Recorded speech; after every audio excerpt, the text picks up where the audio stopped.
নমস্কার।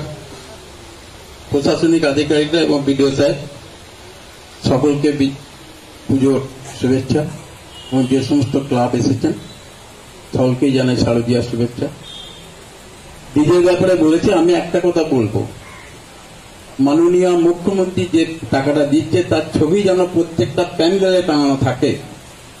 এটা কিন্তু মাননীয় মুখ্যমন্ত্রীর কাছ থেকে টাকাটা নিচ্ছেন আপনারা, এটা সরকারের টাকা বা মুখ্যমন্ত্রী সরকারের লোক, সে পার্টি হতে পারে, কিন্তু অনেকে টাকা নিচ্ছেন কিন্তু মুখ্যমন্ত্রী ছবি টাঙাচ্ছেন না। এটা কিন্তু খুব বাজে জিনিস। তাহলে আমরা টাকাটা নেবেন না।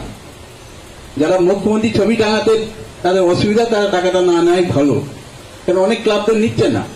সেরকম আপনারা যদি মনে করেন যে মুখ্যমন্ত্রী ছবি টাঙানো যাবে না, তাহলে আমরা টাকাটা নেবেন না।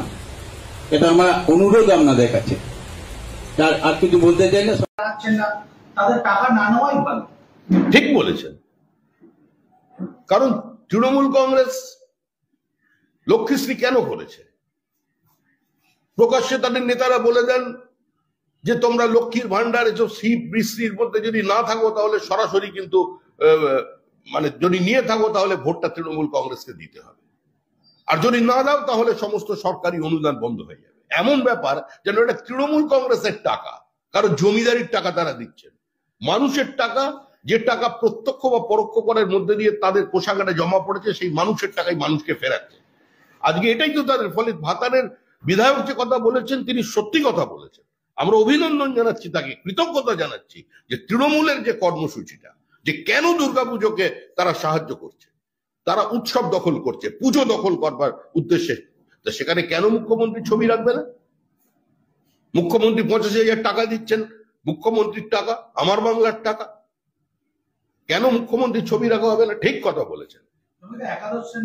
আজকে দেখলাম ভাতারের তৃণমূল বিধায়ক পরিষ্কার বলছেন যে সরকারি অনুদানের টাকাটা যে সমস্ত ক্লাব বা যে সমস্ত পুজো কমিটিগুলো নিচ্ছেন তাদেরকে মমতা বন্দ্যোপাধ্যায়ের মাননীয় মুখ্যমন্ত্রীর ছবি টাঙাতে হবে। আসলে উনি ভুলে গেছেন বোধহয় যে এটা নির্বাচিত গণতান্ত্রিক দেশের একটা গণতান্ত্রিক সরকার, যেখানে মানুষ ভোট দিয়ে সরকার ঠিক করে।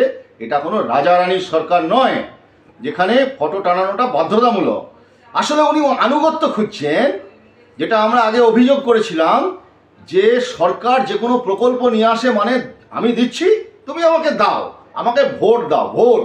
উনি কিনতে চান মানুষকে, এই যে টাকা দিয়ে তার বদলে আনুগত্য কেনা, এই প্রচেষ্টা এই তৃণমূল ডে 1 থেকে করছে। আজকে এটা প্রমাণিত হয়ে গেল।